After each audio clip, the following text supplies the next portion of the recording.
We thank you very much. We both have a little speech to give, but before we even do that, I thought we should say thank you to all of you for coming. You didn't have to do that. It's kind of you. We appreciate it very much. To the dining services for bringing what somebody called Danish cheese and Greek fruit. That was nice.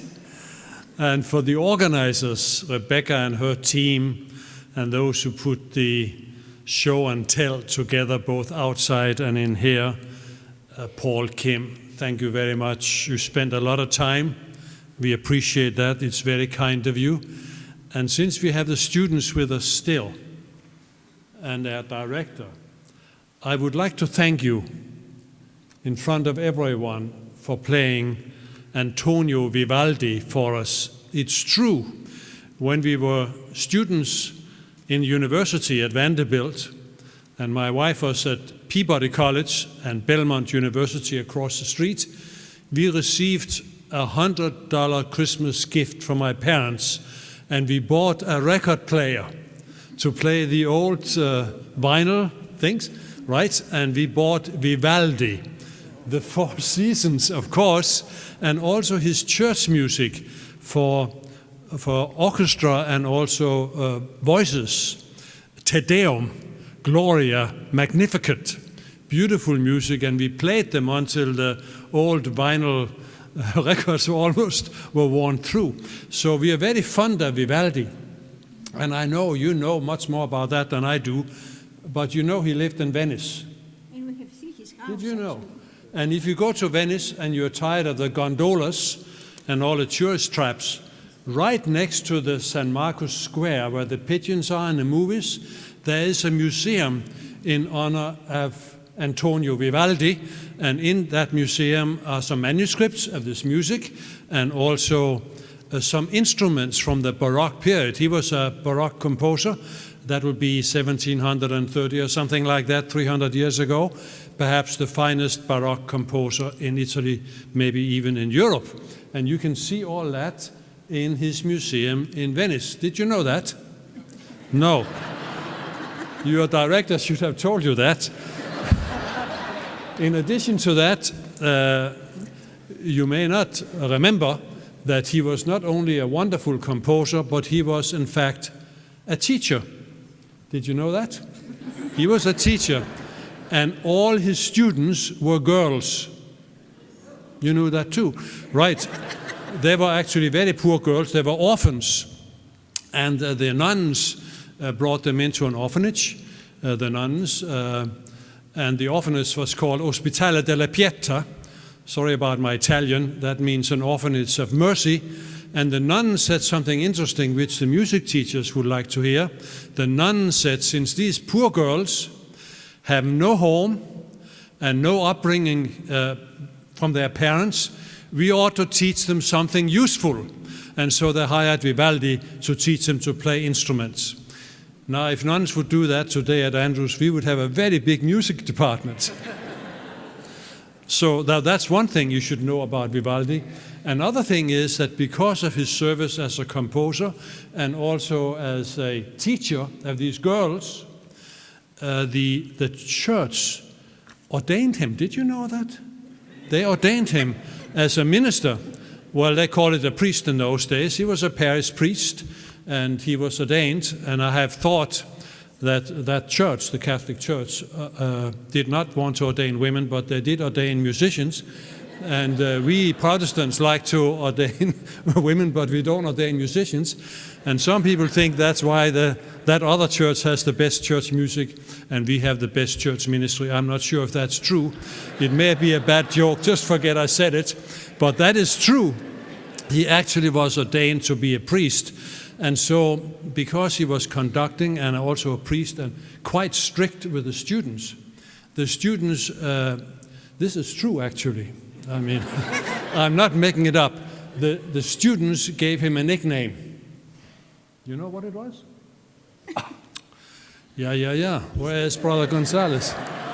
He's the teacher. I was very fond of Vivaldi, and I had a friend who listened to Vivaldi, so we talked about these things. The students gave him a nickname, and the nickname was Prezzarossi, and that means the red priest. Rosso is red, the red priest, and that's not because he was wearing a red hat. He was not a cardinal, just an ordinary parish priest, but he had flaming red hair. And so did his family members. So they called him the Red Priest, these girls in his orchestra. And that's all true. The next thing I'm going to tell you is not entirely true, I don't think. But the question is, how do you suppose an Italian teacher and musician from Venice got red hair? Have you ever met a red-haired Italian? They are all black or brunette. If they come from North Italy, they may be blonde, especially if they're women, but usually they're not red. So you have to figure out how Vivaldi got his red hair. And I won't tell you where he got it from, but I can tell you that there are many red-haired people in Denmark. So there is a theory about Vivaldi's red hair, and it came from Scandinavia, and I won't tell you the rest of the story because it's late, but it's quite a fascinating story about how he got his red hair from this Danish girl that he met. And there's another story which is equally fascinating that you may wonder about. Have you ever wondered how my wife got an Italian name? Well, her first name is very, very Greek, but her middle name is actually Italian, and it came from the area of Venice, actually, and it's Lugano. And my name is Lugani. That's Lugani. So if you look at her name, you will see Demetra is the first name, Andreasen is the last name, and there's an L in the middle, and that's the Italian part. And I'm a Greek.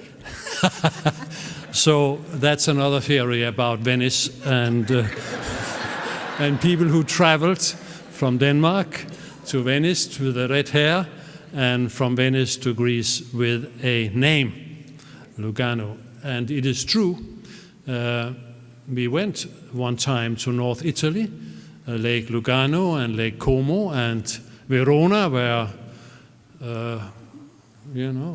the famous Romeo and Julieta, the balcony there, and then Venice. And we went there to eat food in an Italian restaurant one time. And in the middle of the meal, my wife said to the waiter, "Would you please bring me a telephone directory from your town?" And he said, "Is there something wrong with the food? Do you want another menu?" She said, No, food is fine. Just a telephone directory, please." And so he brought one, and she looked up her name in the Italian telephone director, and there were page after page of this Lugano name. So you probably are Italian in part, No, I some blood. That the Italians came to my father's place, and maybe that's why. An Italian went there and fell in love with a Greek woman, probably, and left his name. Right. So this is all having to do with the influence of Vivaldi, and that's why we like the music so much. And thank you very much for playing it tonight.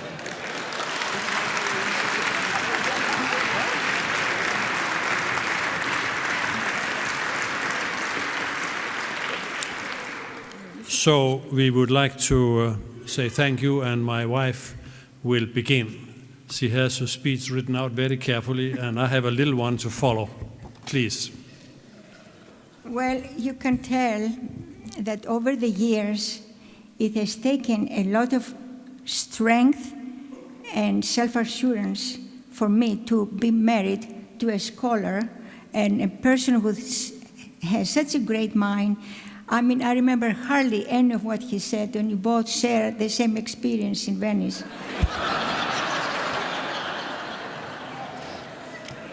It takes guts. I also borrow his handkerchief. I forgot to bring one of mine, just in case I cry by the end of my speech. And my speech is divided into 3 parts. I follow Eric's. He always has 3 parts. He says if you have more than 3, people forget. So, and I apologize that few statements of mine were already given by Stella. I did not know the content of her presentation. So the division is into, first, the blessings, second, the challenges, and third, the aspiration that I have received in the last 22 years. It is not possible to include all the blessings I have received from so many of you, your love, your support, your help. And remember, I'm not a person used to speaking in front of so many people, so I apologize if I don't do as well as Eric. To mention few, I will start with a phone call from some colleagues in our neighborhood on a snowing winter day while Eric was traveling. Mrs. A, is there something we can do for you? I said, yes, please bring me a loaf of bread. A friend had prayed that God would guide her to be of help to the new president's wife.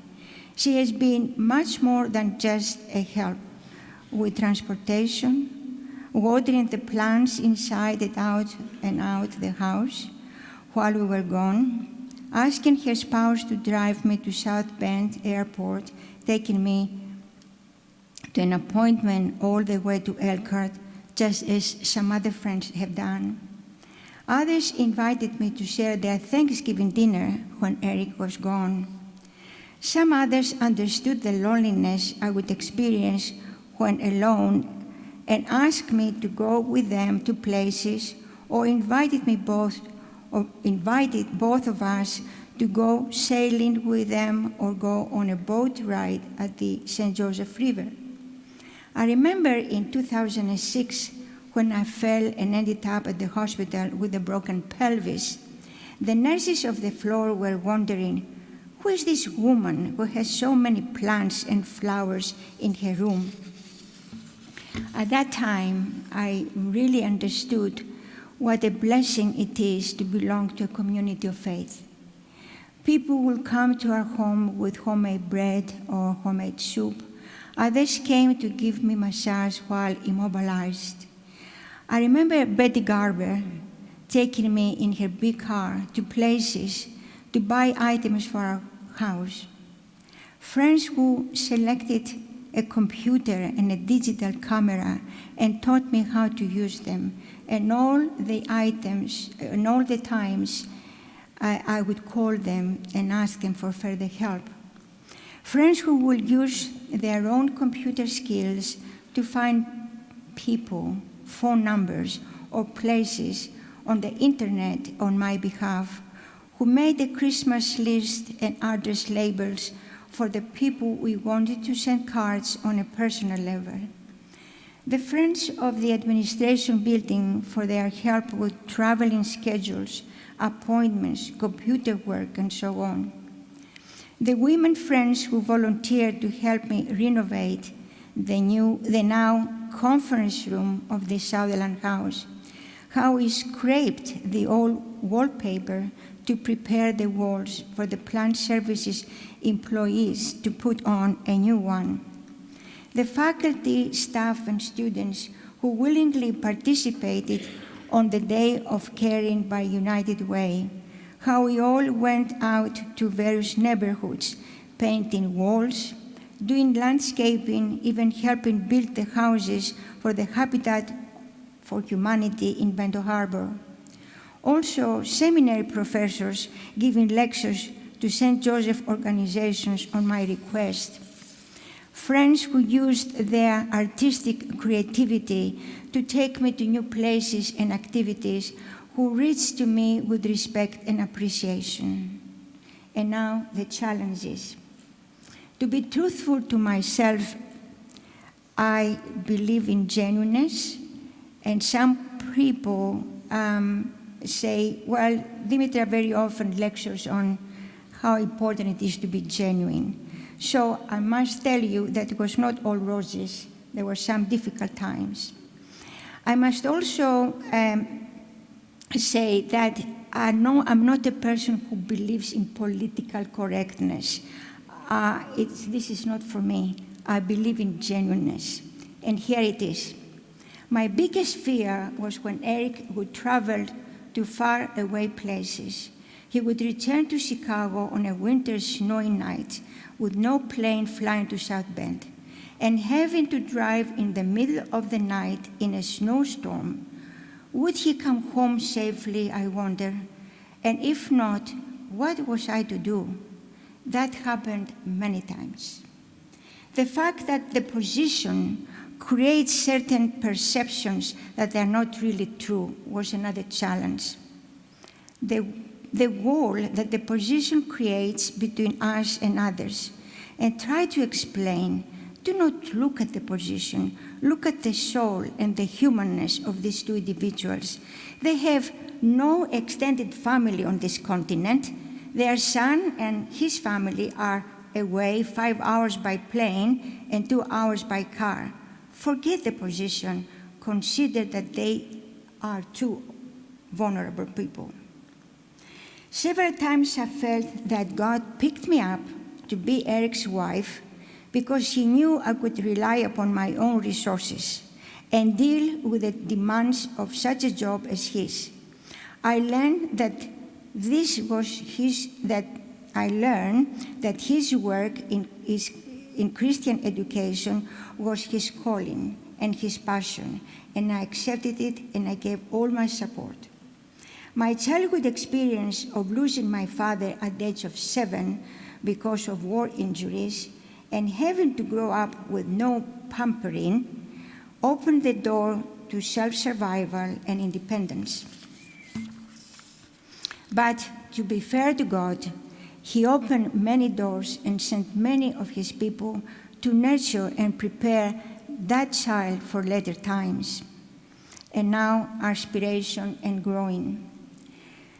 My heart is full of gratitude to those individuals who introduced me to books that helped me with my spiritual growth and development, to Pastor Dwight's sermons and the resources he often used to make new points, bring new insights, to remove our spiritual stagnation and open new paths of learning, to understand what really is important in our relationship with God and Jesus Christ. It is a wonderful state of mind to be content and in peace with yourself and with God, to better understand the gift of salvation, not through our own merit, but through Jesus' personal sacrifice. Thank you, thank you, thank you for the privilege we had to serve Andrews and all of you. I'm sorry, I can't help it, I'm a Greek, and therefore I have to cry.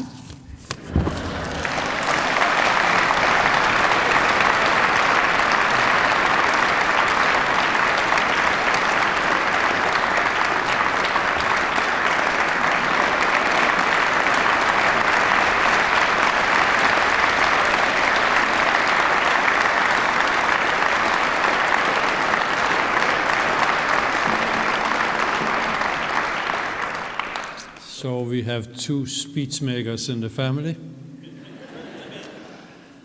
So I guess this is for real, this retirement business.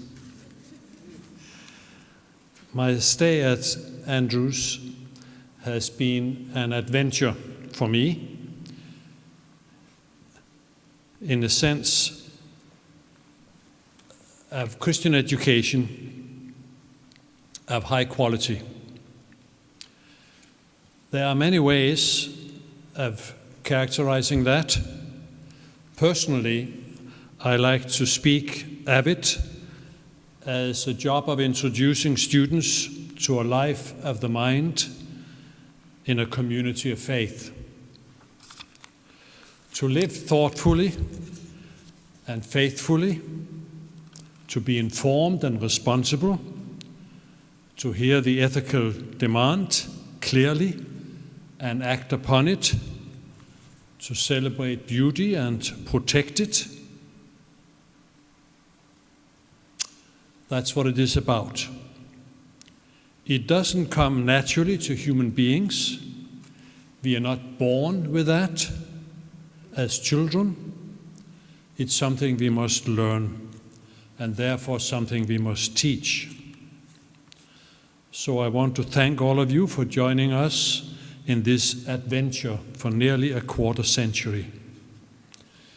It is my hope that Andrews will follow this course in the years to come. I do not have any final parting words and advice. Andrews is in good hands, and it will prosper, I have no doubt.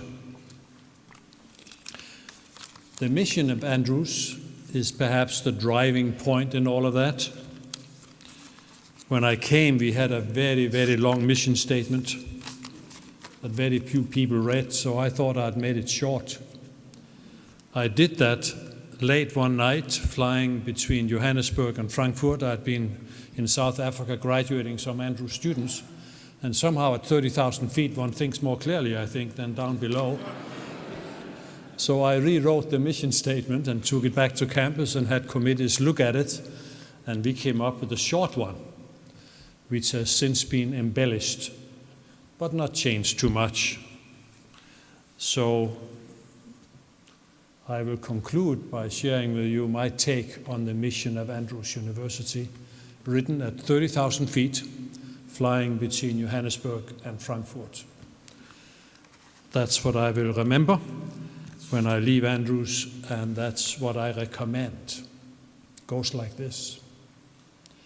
Andrews University educates its students for generous service to God and to society, in keeping with a faithful witness to Christ and to the worldwide mission of the Seventh-day Adventist Church. One sentence, easy to read. Let's do it together. Thank you.